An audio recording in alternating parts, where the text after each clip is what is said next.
Hi, thanks for joining us. I'm Patti Teel, and today's guest on the Senior Helper Show is going to be Dr. Splettstoesser, a great podiatrist in Santa Barbara. Come on, join us. Tired feet, my tired feet, tired feet, my tired feet, my tired feet brought me to. Welcome to today's Senior Helper Show. We have a fascinating guest today, a local podiatrist who's been practicing for over 35 years. Dr. Splettstoesser, thanks for being our guest today. Thank you for having me. So what made you decide to become a podiatrist? I had a number of foot conditions and foot problems and a lot of pain growing up. As a child? As a child, through high school, through college. I was in sports 12 months out of the year, in football, basketball, track, and baseball, and it was took a toll on the field, and I felt like 16 from the ankles up, but I felt like 116 from the ankles down. So I had no idea why my nails were turning yellow, what was causing athlete's foot, what was why I had a big callus on the bottom of my foot, how to correct my flat feet. Right. I had just one condition after another. And so you obviously decided later on that you would become a podiatrist because of the foot problems that you had as a child? Good question. I luckily had my mother was a nurse, Mm-hmm. and so she had a number of books in a little library that we had at home. Mm-hmm. That helped a great deal, and quite frankly, I went to college, but I had no real clue why I was going there. Well, like most of us at that age, right? Okay. Mm-hmm. They had books from A to Z, architect to zoology. They all Mm-hmm. sounded great, but nothing really hit home. Uh-huh. My mother realized I was floundering, so one spring break she just had me visit my uncle, who luckily was a podiatrist in Minnesota. Oh. I followed him around for about a week, and the people came in with all these problems that I had had through the years, and especially in sport-related injuries. I had a keen interest in that, Mm-hmm. and I'll never forget him making an incision, the first skin incision that I ever had seen in my life, and I just kept saying, he's helping her, he's helping her, he's helping her, he's helping her. Yes. And so when that occurred, all kinds of bells and whistles went off. It was like, okay, where do I sign up? Oh, isn't that great? So you And- found your passion. Yes. Yeah. So what kind of training is involved? It takes a lot of years to become a podiatrist, doesn't it? Yes. There involved a lot more time and effort than I ever expected. Than you realized, yes. right? Uh-huh. I thought I was well, first of all, growing up in a town of 900 people, there was one medical doctor there, and I thought, how could he know everything about everything? Right. That scared me. As well it should. Yes. So I thought I would specialize in something and know everything about nothing. Little did I know that it involved pre-med, 4 years of pre-med at South Dakota State University. Mm-hmm. I then went to California College of Podiatric Medicine in San Francisco. Oh. The first 2 years involved having the basic sciences, which weren't exactly just basic.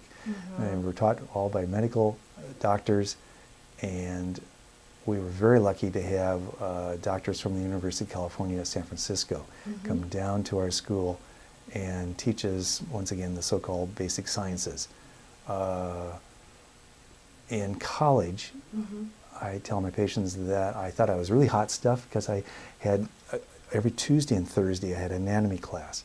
And I thought, boy, I really know a lot. Got to podiatry school, and it involved 2 hours every morning. Once you get through podiatry school, you can start practicing. However, I was lucky enough to be accepted to a residency program up in Vancouver General Hospital, up in Vancouver, British Columbia. At the time, I really lucked out in been accepted to that program because it was at the time about 4 times the size of Cottage Hospital. It was the largest teaching hospital on the West Coast. It was like the Mayo Clinic of Western Canada. Oh, what a great experience. The textbook that we studied, dermatology, Dr. Stewart, was just right across the hallway from the podiatry clinic, and it was fascinating seeing him diagnose things with ease. And they had radiology rounds, and we went through, it was a rotating internship in which we were exposed to emergency room, burn clinic, orthopedics, radiology, dermatology, vascular, diabetes clinic. Oh my goodness, yes. All these various aspects. Right. So What great training you had. I also had access to the morgue there, and late at night I would perform surgery on cadavers. Ooh. And one night about 1:30, 2 o'clock, I was performing a procedure that I anticipated for the next morning that was on the schedule. And the tag of the big toe, I swear, moved. Ooh. And I thought, I better call it a day. Call it a night, yeah. I Call it a don't night. think I would make it in your profession. But I'm glad there's wonderful doctors like you. I almost stayed in Vancouver, British Columbia. Beautiful city, very cosmopolitan. However, I was lucky enough to team up with my uncle as a junior associate. And that was a real education on walking into an office. He had 5 full-time assistants back in '75. He had Wow. 5 full-time assistants. It was a town of 10,000, but he was, because of his reputation, drew people in from like 110, great. 110, 120 miles in all directions, South Dakota, Iowa, Minnesota.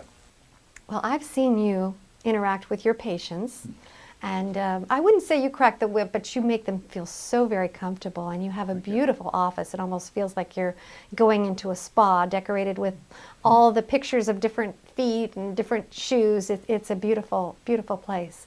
But what percentage of your patients would you say are senior citizens? Vast majority.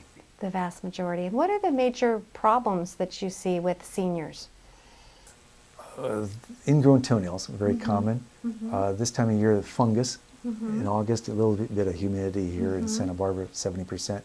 Diabetics have to be especially careful, don't they? Yes. Right. Diabetics are, their eyes, their kidneys, and the feet are affected, and the feet are especially affected because the diabetes is a small blood vessel disease, meaning that the muscles in the arteries and veins tend to contract, and then that, of course, compromises the circulation of the foot.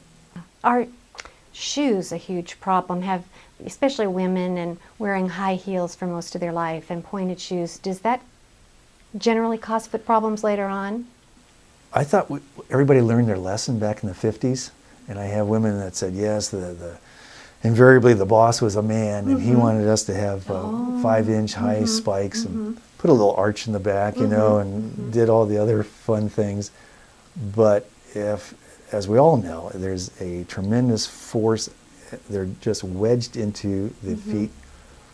I was going to bring a picture of a lady that was standing in high heels, an x-ray of her feet to show how the toes were practically overlapped. Yeah, interesting. So I'm curious, should people come to you on a preventative basis, or do they only come to see a podiatrist when they have a problem? As you can tell, I've never been myself, or I'd know the answer to that.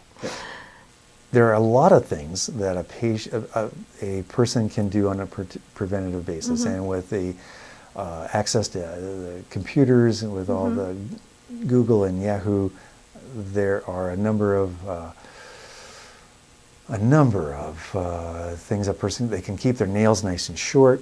If they have a tendency for the nails to ingrow, they can just curve it slightly like a thumbnail, as opposed to cutting it straight across. Oh, these are good tips. They can use an emery board to smooth it down, as opposed to cutting it with a sharp instrument, especially if they are a person with their feet very cold, may have any number of vascular diseases. They can Well, my dad was a staff sergeant in the U.S. Army, so he always told me, make sure you dry between your toes. Oh, right, all those kinds of things. Yes, those are great tips. You can use a emery board after you take a bath or shower just to smooth down the calluses if you have any calluses. Make sure that you use a lotion before you go to bed at night to keep the skin nice and soft and supple. There's a number of good ones out there. For some people that have calluses, there are over-the-counter products that have 20% urea in the solution that acts as a chemical to chemically debride or chemically eat away some of the superficial callus. You don't want the calluses, especially in the heels in the wintertime, to get real thick because they can crack and it's almost like a paper cut and it's very painful. You can get that on the ball of foot also. If you have a tendency to have swollen ankles, you want to go to Federal Drug is a great place to go for compression stockings. You are just a wealth of information. I wish I was taking notes, but... In buying new shoes, buy shoes at the end of the day when your feet are swollen. So, what about, so fascinating, bunions? Are they hereditary or does it have to do with your shoes or both? Both. Both, okay. Usually the parents will be a tip on that. Grandparents also big tip. You'll see grandparents, parents, grandchildren. I guess I remember my nephew saying to me one time, "Ma, you know, your feet look just like Grandma's." And I'm like, "Oh yeah." It's not pretty, I know. Anyway, oh gosh. And can you tell us where your office is located? I've told everybody it's a great office, but Thank you. Would you give the address? It's located at 19 East Mission, Suite B, as in boy. It's essentially on Mission and State. I just have one more because I love to go barefooted. Is that a problem? Generally not. Oh, good. Generally not. Yes. Well, unfortunately, we've run out of time for today.